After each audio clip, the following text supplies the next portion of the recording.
Už 20 rokov nenapadlo v Jablonci a okolí toľko snehu ako tohto roku. Za jedinú noc 50 cm a okolité obce zavalili až 4-metrové záveje. Snehová rozprávka priniesla so sebou aj starosti.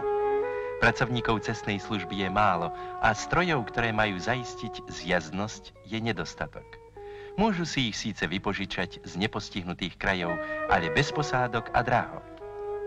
A ešte jednu pripomienku majú jabloneckí.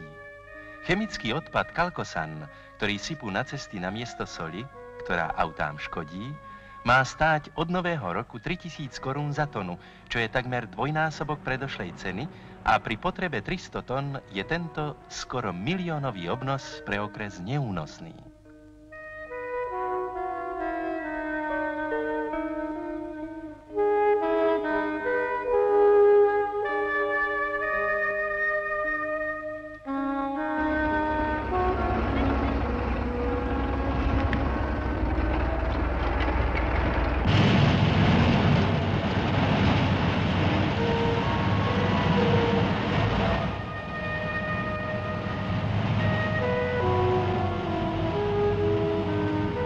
Sneh patrí k zimným radostiam, ale keď je ho veľa, stáva sa pohromou.